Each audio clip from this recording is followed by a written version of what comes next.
Hello and welcome to another Ben Listerine conversation. How are you doing today? Welcome along. As you know, each week I chat to the great and good of the world and the UK and wherever really. So let's meet today's special guest uh, she's an author, radio presenter, consultant, and she's joining me from LA today. It's the one, the only. Let me get this right. Valerie Geller. Hello, Valerie. Welcome along. Hello, Ben. Thank you for having me on your show. Was the name pronunciation correct? Perfect. It's Geller and it's perfect. Excellent. How are you this I'm doing fine very day? well. And you? I'm not so bad, thank you. You like my picture in the background? I do. If you're just listening and you're not watching, Ben has a screenshot of the Golden Gate Bridge from San Francisco, California, that connects over the San Francisco Bay, the city of San Francisco, with the rest of Northern California. And if you've seen it, you know how beautiful it is. So the photo that Ben has chosen has the sun coming up actually in the morning because it looks like it's from the eastern exposure. It's quite beautiful. And it reminds me, and is there a tunnel just near behind there? Yes, and in fact, for a long time, they called it the Robin Williams Tunnel because the comedian Robin Williams was from the area, the actor and comedian, and he grew up there. And after he died, they dedicated that tunnel to Robin Williams. So every time you drive through it, you see a plaque that honors his name, and you think about Robin and the gift of laughter. And Robin Williams, what a legend he was. Very special, very unique talent. And Yes, so they remember him on that tunnel. There's a plaque. yeah, and you had a lot of great talent in America. Ray Romano, who did Everybody Loves Raymond TV show. Yeah, that was a great show. And one of the reasons why it was so great was that they took those stories from life. And there's a great story about Ray Romano. And one time, he and his wife were having a fight. And she stopped in the middle of the fight and she said, Ray, this is not for the show. It's not for your TV show. It's just for us having a fight. And he got quiet and he said, do you like living in the big house? Do you like driving the fancy car? Meaning that everything in your life he's going to use as material for his comedy. Brilliant. And that was a brilliant cast because it had lots of different characters in it and it had lots of brilliant actors in it. And some of them have sadly passed on since the series ended. Yes, but the stories were great because people could recognize themselves and they could recognize other people. And that's what great art does, both on radio and theater and TV and movies, all of it. When you hit truth, the human experience, it rings true and people relate to it and can connect to it.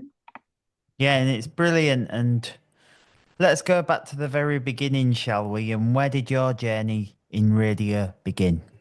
Well, when I was little, I used to listen to talkback radio when I was a child because I couldn't sleep very well at night. So I had a little transistor radio, and there was a man on the radio who did a talkback show.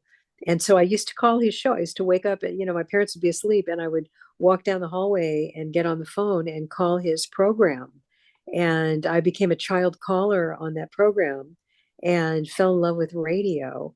And later, I learned journalism and producing and worked a little bit in television, but radio has always been my first and my truest love. Nice. And what was it like being there at the very beginning of your journey? Well, I remember the first time I called a talkback show, the man on the radio was talking about how you should never take children to a restaurant because they make noise and they scream and yell and they disrupt the other diners. So you should leave your children at home. And that made me so angry. And I'm 7 years old. And I got on the phone and I said, now look, when you're a little kid, you're told when to go to bed, what to eat, who to play with, when to go to school, what to wear. Everything in your life is dictated to you when you're little. The only thing we can do as kids is make noise. So you should just leave us alone and let us go to the restaurant and make all the noise we want. And the program leader, the host, said, well, you can call my show anytime. So I became like a child caller on the Joe Pine show in Los Angeles. And I still run into people who go, you were that little kid? And I was like, yep, that was me. And then I went from there to learning journalism, and I ended up working in talkback radio. I've always loved to write. I love stories. And when people say, what do you do for a living? I always say, I'm in the story business. We seek stories and we put them on the radio, we put them on podcasts, and we make documentaries, and we tell stories. Yeah, and what was that like being a young person? And did you ever listen to, I know he was in California, Steve Wright's called him an inspiration to him, Rick Dees. Yeah, Rick is very, very talented. And what Rick did was bring the fun.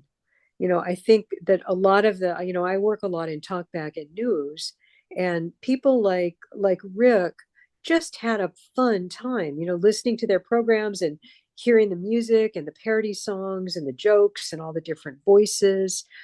He used to work with Julie, who was his former wife, and she was an actress and she did all these voices, and they just had the best time. And I think every time you would tune in, it would just be like a party on the air. They would just be having so much fun that you wanted to be at that party. Does that make sense? Yeah, brilliant. And what was it also like being young and talking on the talkback radio and talking on American talk radio for the first time?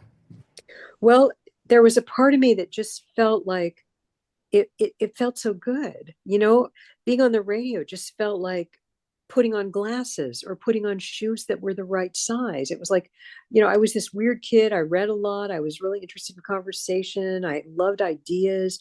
I loved hearing people's stories. Suddenly, when I found the radio, it just felt like I was coming home. Nice. And how did it feel? And what did you do to make them steps achievable? Okay, so basically, I was really interested in stories. So I wanted to tell stories every way you could. So I got journalism training and I learned how to write. I learned how to work in radio. I produced programs. I reported as a news journalist on the radio. I ended up being executive producer. I ended up being a news director. I worked for a lot of years as a journalist and on-air reporter. I anchored and presented the news. I hosted talkback shows, and finally, ultimately, ended up programming my own station in New York City, WABC Radio, which was talkback.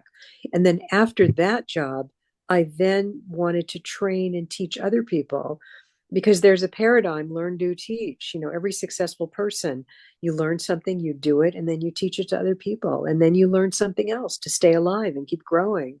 So learn, do, teach. So that's when I developed a lot of methods to train talent and find and develop people who had talent for the next generation of radio. And what I did was I put a lot of articles together in a book and made the first book that was called Creating Powerful Radio. And that one came out in the 1990s. And then now it's literally my fifth book, and it's the third edition of Beyond Powerful Radio. But all the ideas and everything I know, plus what a lot of people who are experts in areas where I don't have expertise, everything they know is all in this book that I am so happy to put into the world as my gift to broadcasters. Nice. And what gift would you like to give? And how did you end up in the UK from the I ended US? up in the UK because what I was doing was working in Europe, teaching these techniques to people who lived in Sweden and Finland and all over Europe. And what was happening was all the work I do is based on three ideas, Ben. The ideas are this: tell the truth, make it matter, never be boring. That's it. So I've written all these books and articles, and I teach all the time based on these three ideas: tell the truth, make it matter, never be boring. And so I started working all over Europe. And suddenly I was called by a guy called Mark Flanagan, who at the time was working with LBC, at the time owned by Chrysalis. And he gave me a call and he said, "Look, we're going to go talk back with LBC. Chrysalis has purchased the radio station. They owned Heart at the time and LBC, and we would like to make it better. And it's a little bit boring now, and we're going to have some new people on the air, and we're going to need people to train them. And we've heard that you are a trainer and can help us." So I went to work with LBC, and LBC was a successful project. And that's when the BBC called.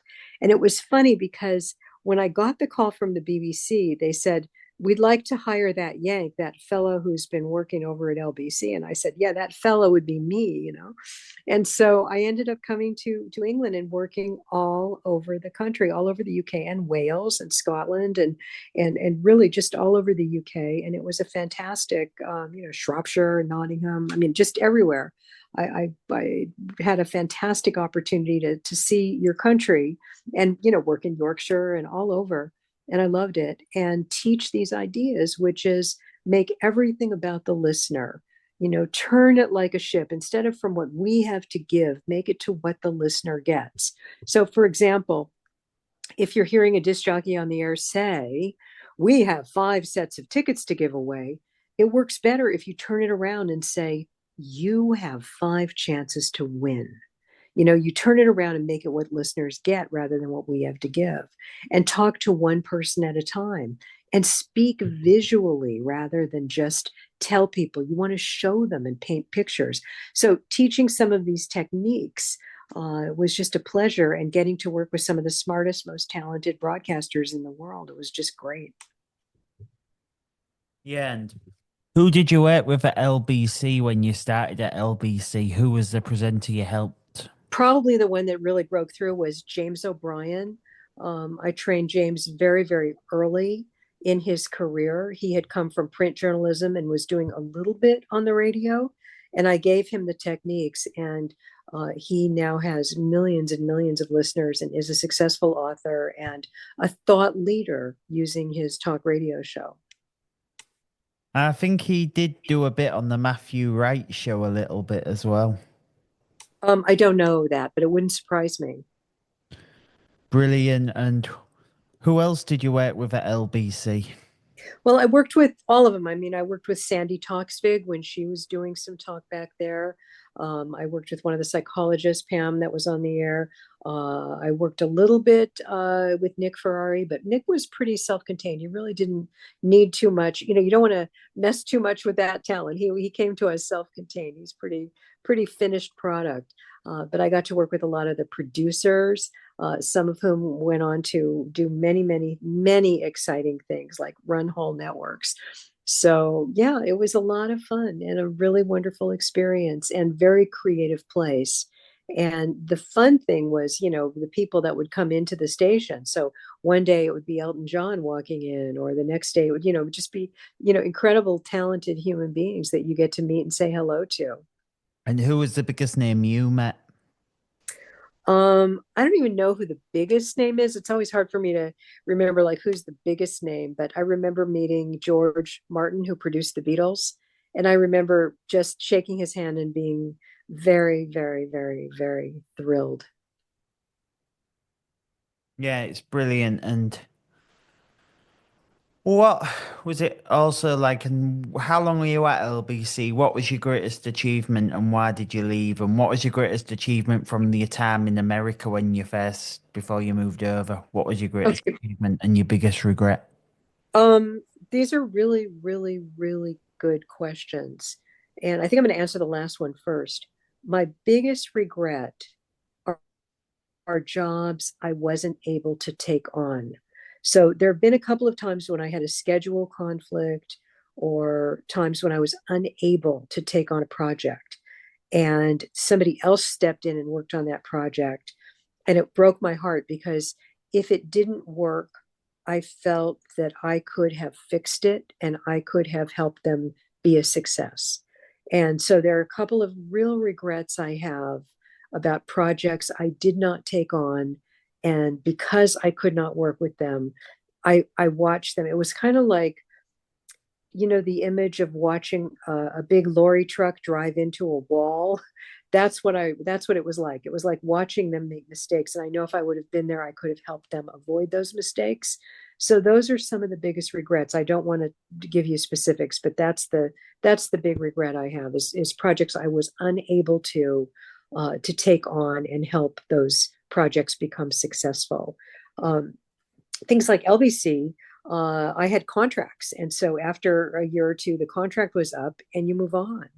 And I work in 42 countries with over 500 television and radio stations, and every single one of them has grown in audience. And my job as a trainer and a consultant is to make myself obsolete. What you want to do, there's a Chinese proverb, and it's if you give a man a fish, he eats for one day. But if you teach a man to fish, he will eat for a lifetime. And my job is to teach broadcasters how to fish so that they can do this on their own and I can move on to the next project.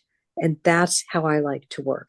And the books are there to back up. Beyond Powerful Radio is the latest one from Routledge Press. If you go to beyondpowerfulradio.com, you can read about it. But that book are the ideas collected. And so if I get to work with you and do a training or spend some time in an air check session, I will give you the tools and then you need to do them on your own. I will help you, but I don't want to be tethered. I want to be able to get in, teach you, and then move on to the next project. Does that make sense? Yeah, you want to do it as quickly as possible without and help people be their best versions of themselves so they can Right. do I it want to on give their you own. the tools. I don't want you to depend on me. I want to open up the bucket and give you all the tools and then pack up my bucket and go on to the next place where people need the tools. Yeah, and it's good. What and when you leave LBC, you join the ranks of the BBC. What was that like? And who's your greatest and who did you work with at the BBC? Big names. Okay, well, some of the big names, I mean, I got to work with some people who were very, very, very terrific. Some have moved on from the BBC, like Liz Green, who was at BBC Radio Yorkshire. I loved working with her and Andrew Edwards. They were terrific. I loved this. The whole team up in Yorkshire was fantastic. I got to work in Manchester, and that was a lot of fun. Again, just different places, Shropshire and Nottingham, and I mean, I got to see a lot of the country. BBC Radio Wales was amazing. The storytellers, and in Scotland, the storytellers were fantastic. So I got to see a lot of the country. What happened was I got in a car with one of the BBC managers, and she and I drove all over the country from station to station. Her name is Nikki Wine. And we went place to place all over the UK, and we just had the best time listening to the radio, stopping at the radio stations, doing seminars and workshops, and working one on one with the different presenters and training producers and training some of the journalists, and then getting back in the car and going to the next place. I did have an opportunity in Worcester. I stayed at a little hotel it had actually, I think, been maybe even a former castle of some sort. It was one of those old stone buildings. And I plugged in the hair dryer and the tea boiler at the same time. And I electrically shorted out an entire city block. And nobody was too fond of that American woman that day because I cut their electricity to the whole block. But I didn't understand that these are really old buildings and we were really limited in the electrical. But I had a great time and again met some amazing people, and some of them are top managers at the BBC. What I can tell you is every single person I got to work with who took on these methods was able to be better on the air, and they were able to increase their audience. And one of the challenges at the BBC at the time was that they felt that it was very democratic and you should do a story that even if one person was going to benefit, you should still put that on the radio. And today with podcasting, you can narrowcast for the niche or the niche audience, and you try to broadcast to as broad an audience as possible. So you try to find topics and subjects that are going to appeal to the broadest audience when you're on the air. And now that we have the podcast, you can then target specific audiences with um, things that have more of a specific interest range. Does that make sense to you? Yeah. Yeah, it does. Yeah. And it's good. And it's good what you do. And it's brilliant what you do. And how long are you at the BBC? And what was your I biggest think I worked at the achievement? BBC over about 7 or 8 years. It was a long time. It was like I would sign a contract and we would do like a year, and then I would have a few months away, and then I'd do another year. Then I would go down to Australia and do work with the ABC. I worked with them for 13 years over time. I worked in Canada with the CBC over time. I worked in America. I worked in Africa for a very long time, and in South Africa and in several countries in Africa. I had an incredible time. Worked in Mexico. So what I would do is work with the BBC between other projects. So I would come back to England or the UK and spend some time. And then, I'd work with a few stations and a few presenters and a few producers. And then I would get on a plane and go to, go to France or go to Switzerland.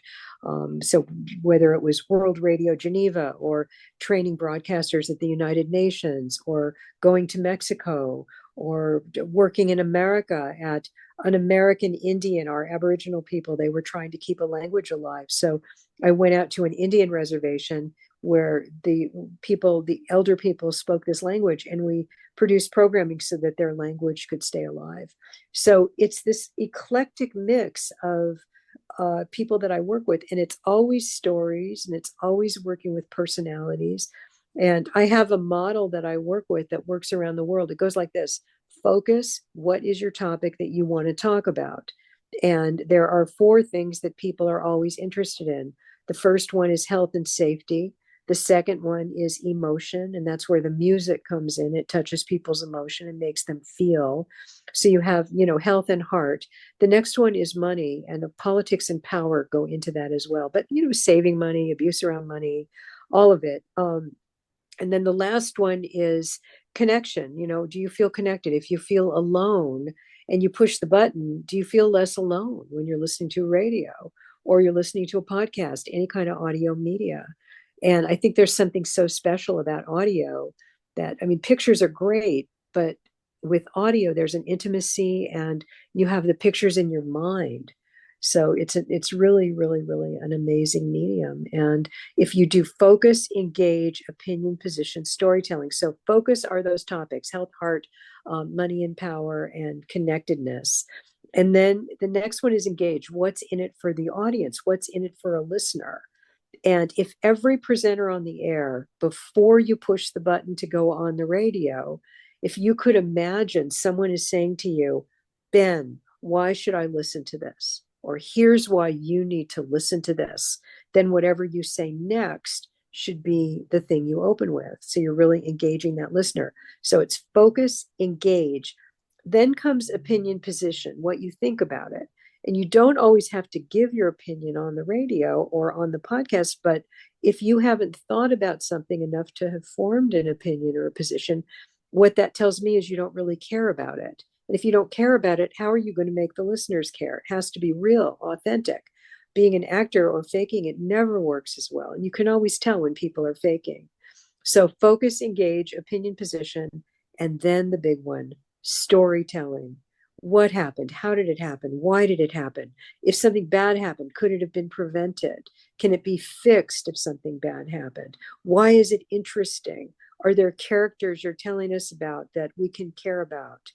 And with stories, a lot of times, particularly at the BBC, people were trained to start with who to attribute at the top of a story. And that works really well in newspapers, but it doesn't work as well in radio because we don't have headlines. So, like a newspaper would have a headline. So, instead of, according to the police, there's been 5 people arrested, flip it around and use the word you. If you heard what happened the other day on Main Street, 5 people were arrested. That's according to the police. You start with what's in it for the listener and what happened rather than who said it. and or who did it. And I think that's always more interesting and certainly works better on radio. So we always say put the what before the who. In the who, what, where, why, when, and how, the journalism list, put the what before you put the who. And in fact, you can put the who at the end and it works really well. So these are some of the ideas that I work with. And then finally, speaking visually, painting the word pictures. So, for example, I'm looking at that picture of what looks to be a sunrise. Instead of saying, "Oh, Ben, that's such a pretty sunrise," I would say, "It's a tangerine sky." And you would paint the picture, and that works better. Have you ever have you ever been at the Golden Gate Bridge at the sunrise? Yes, I've been there at the sunrise and at the sunset. And of course, on that bridge, the sun sets in the west and it rises in the east. And it's foggy a lot of the time. Just like in London, San Francisco on the water has a lot of fog. So they have that late night and early morning fog. But when the fog is gone, you get a beautiful day when the sun goes down and the sky is brilliant. It is stunning. It takes your breath away and it just, you feel God. I mean, it's just so powerful. You feel the universe around you. You are overcome by the beauty of it. And you just feel so happy to be a human being to be able to experience that beauty. Yes, and after the BBC and after all your consulting work, where did you go after that? Well, I started, I've been writing books. And so if I'm not working, I'm writing. If I'm not working and traveling, I'm writing.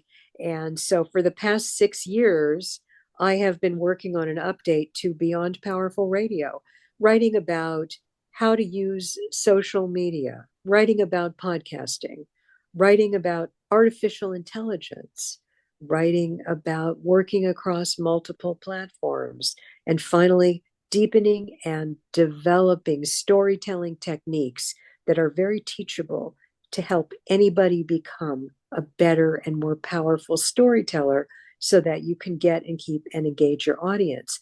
And it works whether you're on the radio doing a podcast, or even if you're getting up at a wedding and giving a groom's toast, or you're at a funeral giving a eulogy, or you are talking in front of a meeting. These techniques work to help you engage the people who are listening and they won't be bored. Brilliant. And what's your biggest interview you've done? I think at one point, I interviewed, I'm trying to think because I've just done hundreds and hundreds of them. It's hard to kind of pinpoint, but I think it's always, the time that you do it in. So there was a time when Saturday Night Live in America was a very hot show, and I got to interview the people that were on that show. I got to interview, singer-songwriters who were at the height of their popularity and their success, and that was always fun. It just depended, on the time and the time frame and who are the notable, interesting people of the day. But the most powerful interview I did, it wasn't even somebody famous. It was a guy who was a brain scientist who's doing a lot of work about how we take in information. And I found his work so fascinating that I ended up writing a lot about it in the book, because men and women take in information in very different ways. Men are very visual about how they take in knowledge, and women are very emotional and emotive. And sometimes it's hard for men to learn the emotional language, and it's hard for women to learn the visual language. So, for example, if I ask a man, "How are you feeling?" sometimes it's really hard for a man to answer that. But if you say to the man what something looks like, then you can sometimes get them to understand things. So I'll give you an example of this. One of the presenters I work with is a woman and she lives with a man. And she would always nag him and say, "We're out of milk. Could you please stop off on your way home from work and buy some milk? And you're making me very mad that you forget to buy the milk." And every day he would just forget. He got busy and he didn't remember. And so one day she got the idea, based on the brain science, to take a photo with her phone of the refrigerator and the empty spot where the milk lives. And then she took the empty milk bottle and turned it upside down and took a picture of that. And would you believe that man remembered to buy milk? Because he had a visual. And so instead of her getting frustrated or angry, she just took a picture and was able to communicate with him in the visual language. So on radio, we don't you necessarily have visual pictures, but we can use our description. And the same thing with the feeling. And quite frankly, a lot of the reason why we respond to the music as women is that it is so emotional. And the reason that men respond a lot to music is that it's visual to them. They imagine they're a rock star up there on that stage and they're right there in it. And so it's interesting. And the interview with the guy who did that research was one of the most interesting interviews I've ever done. And it changed how I thought about things. Yeah, it will have done, and it's brilliant. And one of my favorite interviews was I didn't like Piers Morgan, but he changed my view when he interviewed one of the when he interviewed Tucker Carlson. You probably know Tucker Carlson from America. Yeah, Tucker, sure. He He's a very conservative, right wing Republican guy who was on Fox. That's who Tucker Carlson is. If people in the UK or around the world listening to this might not know who Tucker is, he was actually kicked off of Fox because he was too right wing for Fox, and then he developed his own podcast and has amassed an audience through that with people who share his very right wing views. because he's very, shall we say, Trump orientated. He's very right wing. Yes, and yeah, and it's busy. And what's your view? Well, I've got you. And what's your view on Elon Musk? Um, I am very nervous about anybody who's not elected who has a lot of power. And I believe that he is very, very smart about certain things and he doesn't know very much about other things. That's my view. And I think I've said this to people. This is my personal view. It can be edited out. I think Donald Trump's just the mouthpiece for Elon, and Elon's a real person who's making all this stuff happen in the US, and Donald Trump's just the man for sure, the Sherman. One thing, and I believe this to be true, just because you are good at one thing doesn't mean you're good at everything. Just because you know a lot about one area and you're brilliant in it doesn't mean that you are capable in many, many other areas. So I'm nervous when somebody gets that much power. And if you ever interviewed Donald Trump or Elon Musk, what one question would you like to know from them?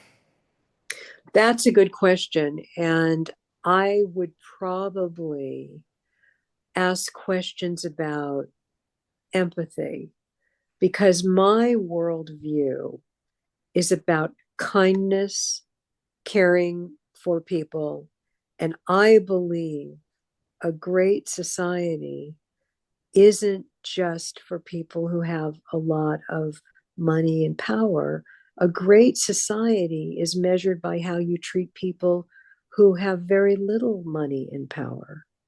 And so I have concern. Yeah.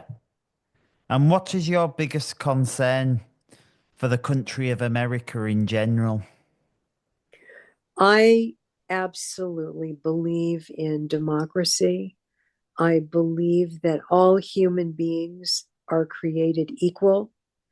And I believe that people have the right to life, liberty, and the pursuit of happiness. I believe in the tenets of the American Constitution. So those are my beliefs, and those beliefs will not change. Yeah.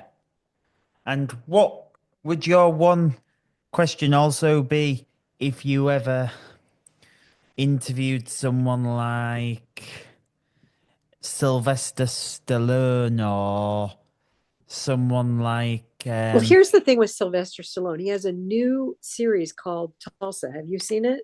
no.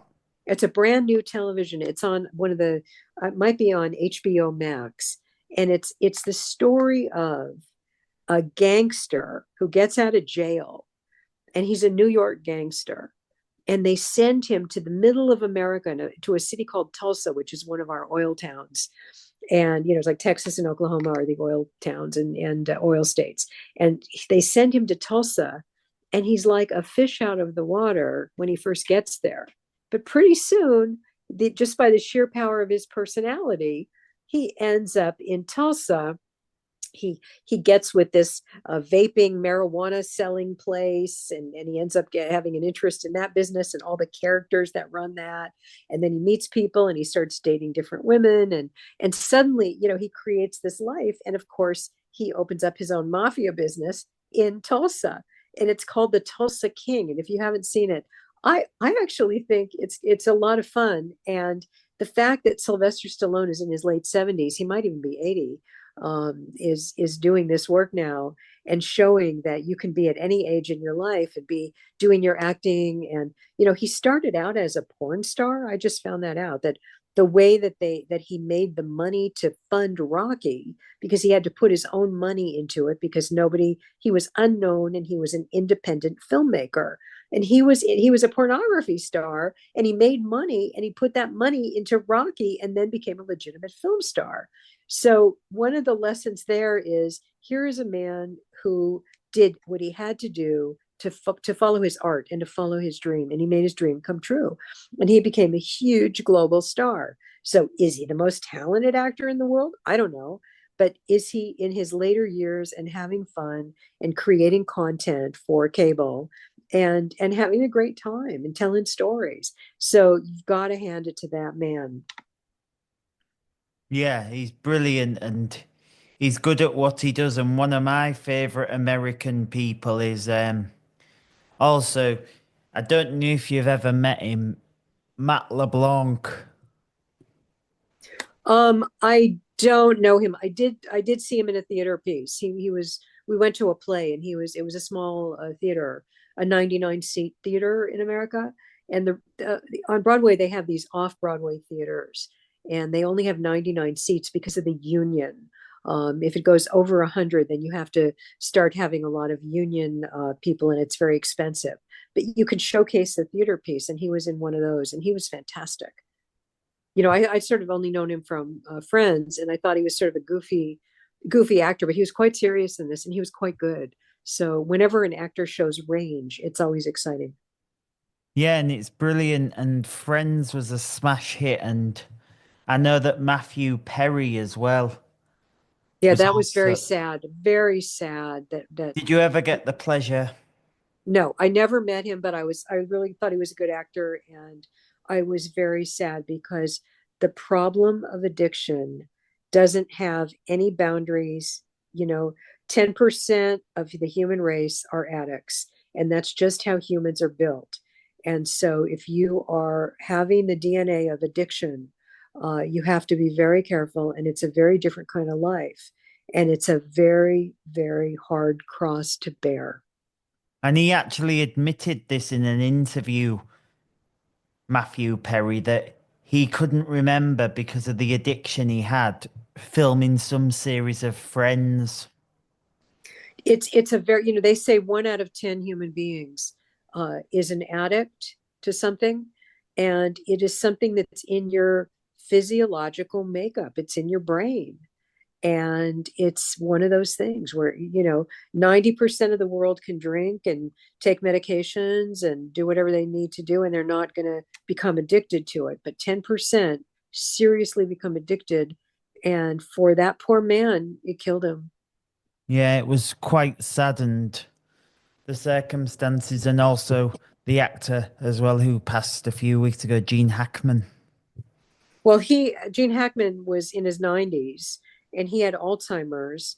And basically, what it looks like, and again, this is from the information that we have today, more may come out in the autopsy. Gene Hackman's wife, who was his primary caregiver, and he was having Alzheimer's disease, he had dementia, and she was caring for him, and she became ill with a disease that happens in the American Southwest. It's carried by rats, and it's called hantavirus. And in the autopsy, his wife died of this hantavirus, which makes it so that it affects your lungs, and then you can't breathe and you die unless it's treated, and it's very hard to treat. and it comes from rodent feces, literally. And so if you're sweeping up and you find like rat droppings and you sweep them up without a mask and without gloves, you can be exposed to this virus in this certain section of New Mexico and in Arizona where they have the hantavirus.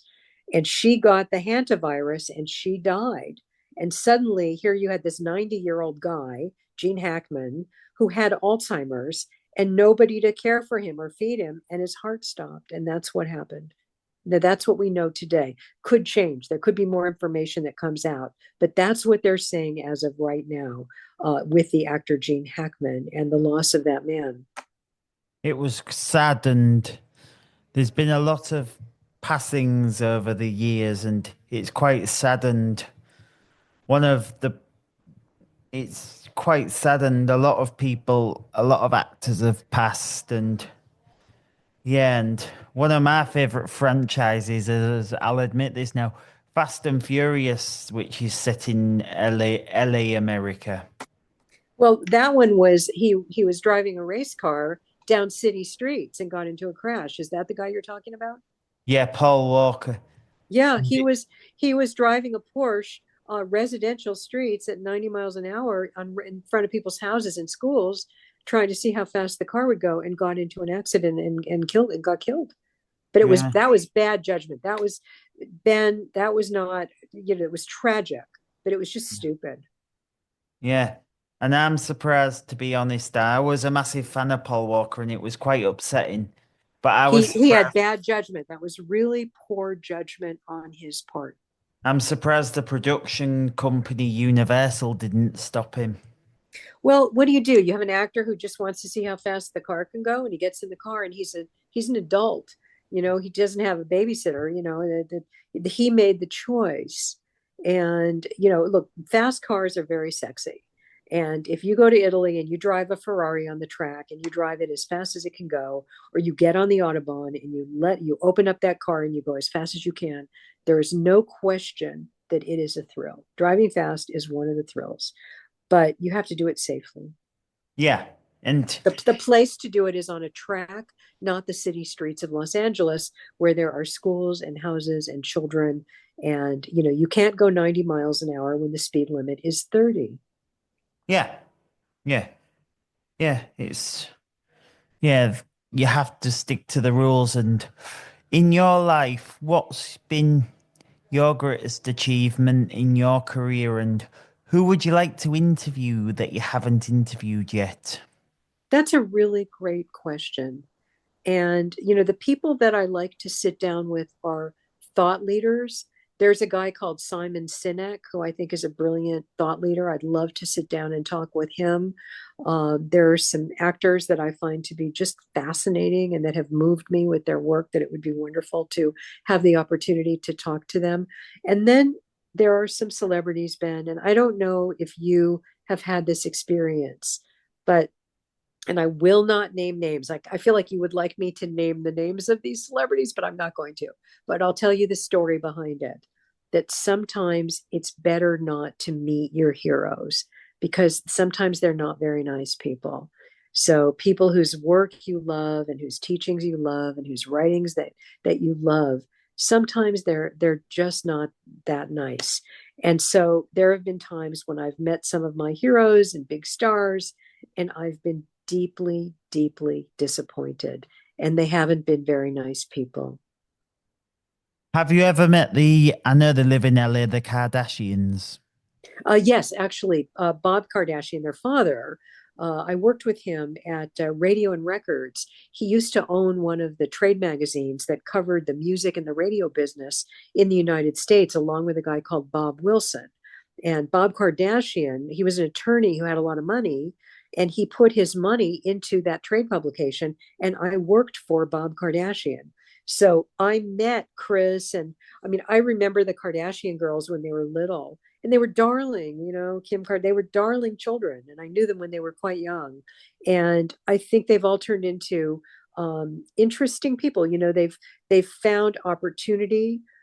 They've certainly paved their own way using social media and new media, and they've become household names. They're known all over the world, And you never would have known that from them as children. So I have met them all, but I met them when they were kids a long time ago. And yeah, and the Kardashians were also good friends with the Osborne family, who Yeah, I don't know also anything about. I do not know the Osbournes. I just, I'm a fan of Ozzy Osbourne just because he's so weird and so wild and so crazy and so interesting.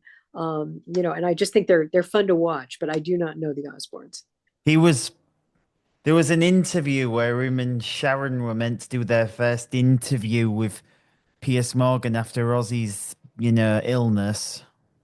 After he was ill for a while and he was better his first interview, and he didn't turn up to the interview. He left Sharon to do the Yeah, interview that's the with other thing Piers about rock Morgan stars. just because Okay, he so wanted to yeah, go out and have some fun. yeah, that's the thing about interviewing rock stars is that sometimes they don't show up. Sometimes they don't show up. So he That's just that's left what happens. Sharon, and Piers and Yeah. Sharon were just mainly talking about the Meghan Markle story at the time. I don't know. Well, and Sharon Osbourne is a very interesting person. She's got an interesting mind. Yeah, I'd love to sit down with her. And one of the questions I'd ask is because she got fired from the talk because a TV show in America because she stood up for Piers Morgan, saying he has the right to an opinion and he's allowed to believe Meghan Markle if he wants. I think it's very curious about the Meghan Markle situation. I mean, now she is having a program where she's kind of like being it's almost a baking, gardening, things about the farm, uh, crafts, that kind of a program. It's interesting. What advice would you give to Meghan Markle and Prince Harry if you had the chance to sit down with them and somebody said, "Oh, you need to give them advice"? The only advice I would give to Meghan Markle and Prince Harry is the same advice I would give to any broadcaster on the planet, Ben. And that advice is be yourself, stay in your integrity, live your life, seize joy, try to help others, leave the world better than you found it. And if you are struggling, ask for help. Yeah, and they did the interview. I don't know if you watched that interview with Oprah. Yeah, I saw it. I don't know if you ever met the Queen of Talk, Oprah. Worked with her. Um, I I I've I work with one of her producers for her radio network. Corny Cole is somebody who I have known for many, many years, and Corny worked with Oprah on Super Soul Sunday, and many of her. She was head of the radio network for Oprah, and I think Oprah's she's an amazing human being and an amazing talent. What question would you like to ask Oprah if you had the chance? Oh, I would just say, you want a cup of coffee? I mean, I just would love to, hang out. And what question would you ask her if ever you could interview her? I think that with Oprah, the things that I would like to know from her are the areas where she is guarded and private. And she's a public person, but she has private areas. And those are the things that I'm always interested in. Brilliant. And what's your favorite place in the world and what place is your happy place? My happy place. Okay, I love Mill Valley, California, which is just north of San Francisco. And it's in the redwood trees and it's the middle of a forest. I love trees. I love nature. I love forests. I like to walk in nature. I love the mountains. I really there are parts of Sweden that I really love and Norway that are so beautiful. I, although I live in many, many years in New York and now in Los Angeles and work in many, many cities in the world, my favorite places that are sanctuary for me, where I feel joy and peace, it's always in the nature. So, have you ever been to Central Park in New York? Yes, I used to live 5 blocks from Central Park. So I And walked in the park every day and I really enjoyed it. I tried to walk at least 1 mile, every day just to get out of the apartment and take a walk and get some air. And not far from there is the obviously the Dakota building, which is iconic in its own right. Yeah, in fact, I've been in the Dakota. I had a friend who inherited an apartment from her grandfather, and all of the grandchildren inherited that apartment. And so instead of selling it, where they all could have made a lot of money, they decided to keep it and use it as a family timeshare. So, you'd get like 2 months in the apartment a year, and then the other one would have their Christmas party at the Dakota. And so all these kids who inherited the apartment from their grandpa were using that apartment. So I've been in that apartment, and it was a few floors down from Yoko Ono's. Yeah, and it's the John, as I know it, the John Lennon apartment. Right, the John Lennon apartment, which then became Yoko's, and she actually recently sold it. It went on the market. But what's beautiful about that building is that when it was built a very long time ago, and they really were experimenting with apartments that could be palatial, that you could have an apartment that would feel like a house. And so each one of those apartments, when you walk in, it feels like a very solid home. You don't have any sense you're in an apartment. You have a sense that you're in a house. The walls feel really solid, and the views are stunning of the park, and the rooms are large, and a lot of things are wood paneled. I mean, it looks like, actually, to be honest with you, a lot of those old buildings in England with the wood paneling and the tapestries hanging on the walls and the huge rooms and the big fireplaces. And they're very cozy. And it's just a lot of fabric, a lot of tapestry, and, old kitchens. And it's really quite lovely. Yeah, and what would you ask John Lennon or Yoko if ever you got chance to sit down with them? Well, I did meet Yoko. She had a retrospective at the museum of her art. So at the Modern Art Museum, MoMA in New York, Yoko did a question answer, and so I got to be there for that. And I actually did, in point of fact, ask Yoko a question. And my What was the question for it was not anything having to do with John Lennon and the Beatles. It had to do with, why is it that artists never like to explain their art? And that once art is explained to you, when you understand what the artist meant, you often see it with new eyes, and you can enjoy it more after you know where the artist was going with a piece.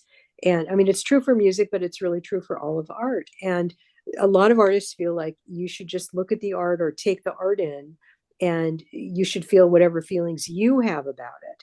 But I really think it's very valuable to know what the artist was thinking or what they meant, and it can add to your perspective. So I asked her that question, and I did not get a good answer. what was the answer? She was very vague. She just said it's up to each artist or something. She didn't give me a satisfying answer.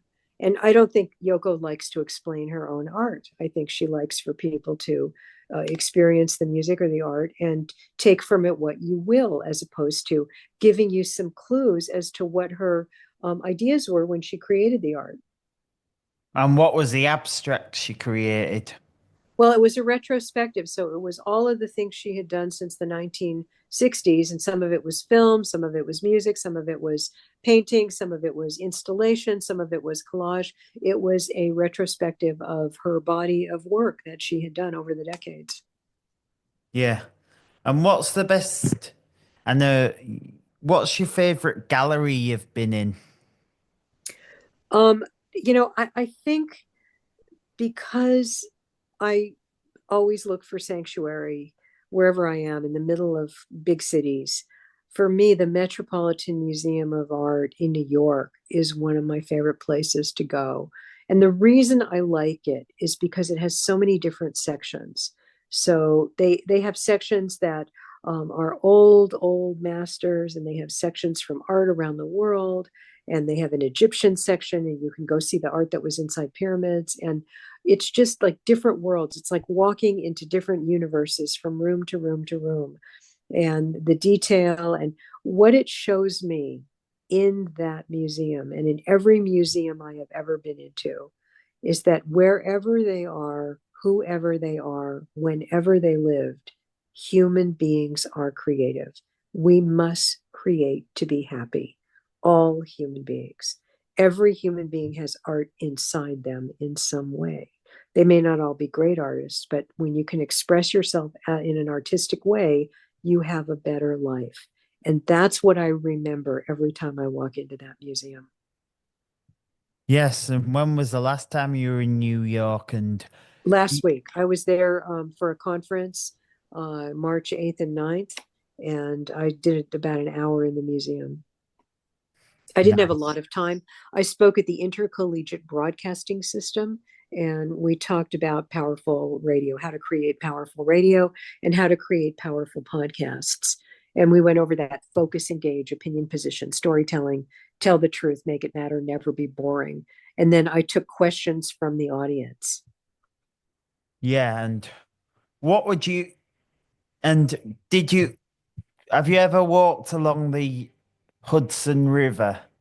Yes, the Hudson River it's a very nice walk. It's better if you have a dog, to be very honest with you, because a lot of it is a dog park, the along the strip of the river there. It's for the dogs.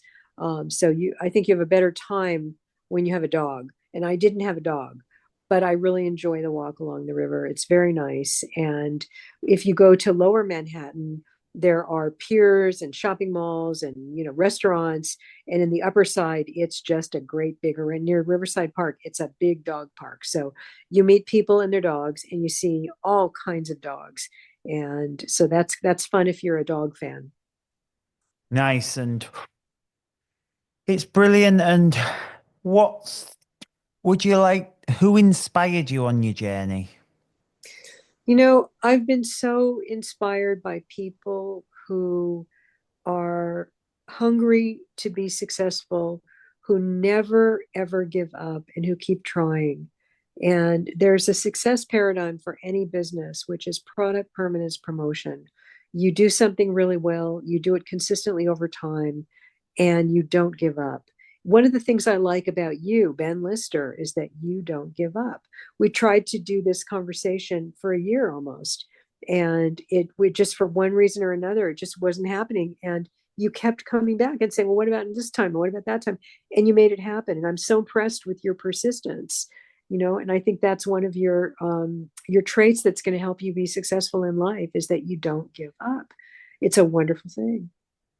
Yeah, and I have a lot of radio inspirations. And what would you like to see with the what would you if ever you had chance to interview the Kardashians, would you ever interview the Kardashians, and what question would you ask them? Well, at one point, Khloe Kardashian was doing a radio show when she was in Texas. This was a while back. My And Miami as well. yeah, it's Florida and Texas. And so when she was doing her radio show, somebody gave her a copy of my book, and we had a chance to have a conversation. And she took some of the methods from Beyond Powerful Radio, and I hope that it helped her. Did she remember you from No, I met them when they were so little. They were little girls going up to their dad's job. That's when I met them. Nice? And would you ever like to meet them again in the future, maybe? I'm happy to talk to anybody doing anything interesting. I mean, for a while, Kim Kardashian was thinking about going to law school, and she was talking with various politicians, and she was very interested in helping solve and find solutions to the homeless situation that is pervasive in Southern California.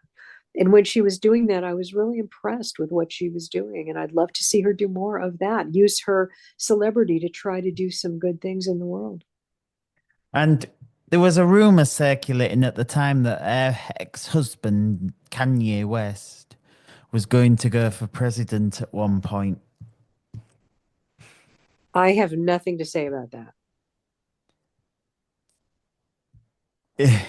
Yeah, I think there was a rumor circulating that he wanted to go for Yeah, I have nothing. I don't take him seriously. after, because I think he was close friends with Mr. Trump, so that's probably why.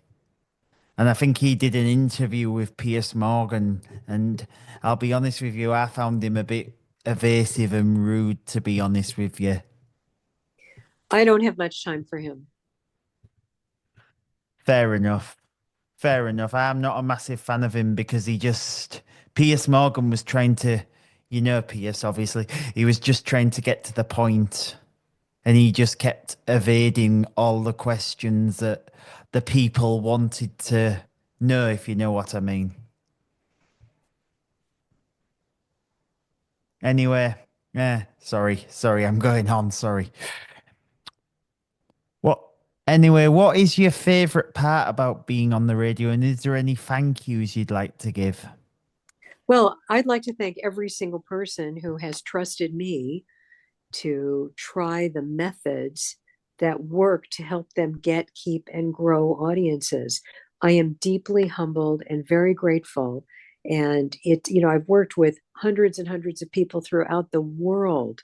And I've been so lucky. The book is in 9 languages. It came out in France and French, and we were able to have a big book party in Paris. And I mean, I'm just so grateful for the opportunity that this work has given me, the people I've met and gotten to work with, the opportunity to have the book go into different languages. It's in Turkish, it's in Albanian, Bulgarian, Hungarian. Can you imagine? And the new book, which is out in English, I'm very, very proud of. And I hope that if people are listening now, if you're listening and you're interested in becoming a more powerful communicator, this book probably has methods that will be useful or helpful to you. And you can find out more at www.beyondpowerfulradio.com. And that is what I'm giving the world. Nice. And and I hope your book has helped different people to become radio people. And who is who's your favorite musician you've worked with? An Um, American musician. Again, it's like asking me, what's your favorite kind of food? It depends. I've had the opportunity to work with a lot of musicians who also, when they're doing songwriting, they are utilizing the same methods that a talk presenter or a disc jockey or a newscaster use, which is focus, engage, opinion, position, storytelling. The only difference is that they have the added element of melody. So I did a songwriters workshop when I was in Nashville. They asked me to teach the songwriters the storytelling techniques we teach broadcasters because they thought it would be useful or helpful. I've worked with real estate agents, and we have taught them these techniques so that they can be better at communicating and storytelling when they are showing their houses, and also learning the stories and being able to tell stories about the properties they're selling to make them more special to the people who are going to be potentially purchasing those properties. So these methods work. I coached somebody a couple months ago who had to give a wedding toast. And this is a guy who gets so nervous when he has to stand up and talk in front of people. We taught him the techniques, and he did a fantastic job doing that toast. So you just never know. But I do know these methods work, and they work for everyone. And they work no matter what language you speak, no matter what country you live in, because it's about being human and connecting with another human being. And it's the struggle to be human. The personal is universal. We all go through the same things. And as we share our stories with one another, it's a very, very powerful way of communicating and connecting. And on that note, I do have to go because I have a meeting coming up in just about 5 minutes. But Ben, what a pleasure to talk to And you. I've just got three more bits before we wrap up. Okay, go fast because I've got to go What pretty track is soon. your guilty pleasure? What track would you be in? What would you say to your 10-year-old self? Where do you see yourself in 10 years' time and your advice to the next generation of Oh, Valerie these are Geller? these are yeah, these are good questions. Okay. My advice to my 10-year-old self would be just to have more fun. I think a lot of us, when we were studious and we were working hard as kids and learning and very busy as children, I think I wish I would have had more fun as a 10-year-old. And I would say that to myself because I think having joy and pleasure and seizing the moment and enjoying people, these are the gifts in life. And so I would say that 10 years from now, I hope I'm still doing this work. I hope I'm finding and developing talent for audio programming. I will still hope to be a storyteller and working with storytellers. Who knows what new technological shifts are going to come in the next 10 years, but whatever they are, I hope to be on the ride and I hope to get to work with all of them. And in 10 years, okay, this is going to be a goal. And in 10 years, if you and I talk, if I don't do this, promise me you're not going to say, Valerie, whatever happened to that thing you said you were going to do 10 years ago? But what I'm hoping for is to have an audio book. And in 10 years, I hope to have another update to this book. Nice. Nice. Thank you, Ben. Thank you so much. And I hope you'll stay in touch with me. And again, if there's ever anything I can do for you, let me know. And I really am impressed with what you're doing. I think you're terrific. And thank you so much. And thank you to you lot for joining me as well. Do join me again soon for another Benless My Dream pleasure. I would conversation. love that. I would love it. All right. Have a good This rest will of the be evening. you too. This will be available as a podcast and as a radio show on Benless Dream Conversation on your favorite station or podcast on your favorite streaming platforms. But for now, until next time, that's a wrap. Be out. Bye bye.